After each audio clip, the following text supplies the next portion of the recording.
Tsy andalina nefa dia miditra ao anatin'ny fotoana mahabetsaka ny mpizahatany sika amin'izao fotoana izao. Misy fiantraikany ratsy amin'ny vola miditra na ihany koa zany fatiantoka ho an'ireo trano fandraisam-bahiny sy ny tour opérateur ny fanafoanana ny sidina iraisam-pirenena na ihany koa ny sidina anatiny ho an'ny Air Madagasikara.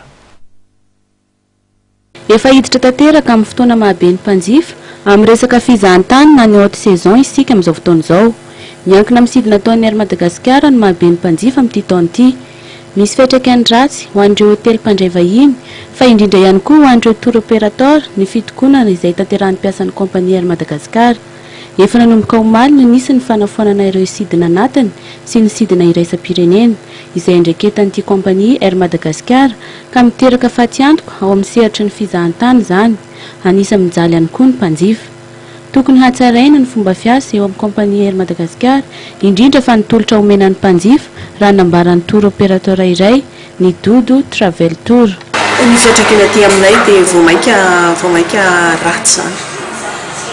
Voamaika mijaly ny tour opérateur sy ny mpandray vahiny rehetrarehetra zany indrindra fa amin'izao efa lazaina hoe amin'ny haute saison zao. Ny lazako anao hoe tsy fantatra ny antony itokonany raha ohatra ka mitokony izy mba hahatsara n'ilay service zavatra tsara zay izay ny andrasan'ny tour opérateur tsy misy afaka izay satria ny problème ny Air Mad dia tsy vonomaly na tamin'ny heritaona fa efa io foana ny jaliny ny mpizahatany eto amintsika na eo amin'ny lafiny kalitao zany na eo amin'ny lafiny fomba fiasa.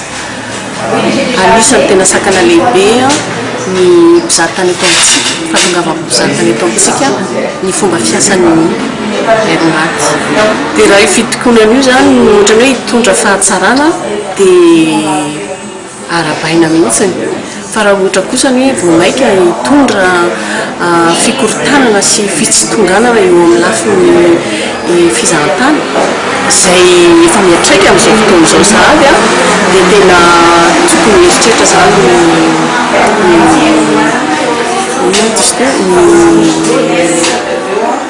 mara-pahefana sy izay olona tena tokony andraikitra ao aminazy. Anisan'ny fitaratry ny firenena malagasy any amin'ireo firenena any ivelany ny kompania Air Madagasikara izay anitokana kompania pirenena malagasy misy eto amintsika. Tsy mampivoatra sy tsy mampandroso ny sehatry ny fizahantany ny fikorotanana na dia miasa mafy aza ny tour opérateur ary nisy fanantenana tamin'ny fiandohan'ny taona dia tsy afaka manao ninonino ny eo anatrehan'ny zava-misy ankehitriny. Manentana ny rehetra handray andraikitra amin'ny fampandrosoana ny fizahantany eto Madagasikara sy amela ireo mpandraharaha amin'ny sehatry ny fizahantany hiasa ny Dodo Travel Tour izay efa niasa nandritra ny 12 taona teto Madagasikara.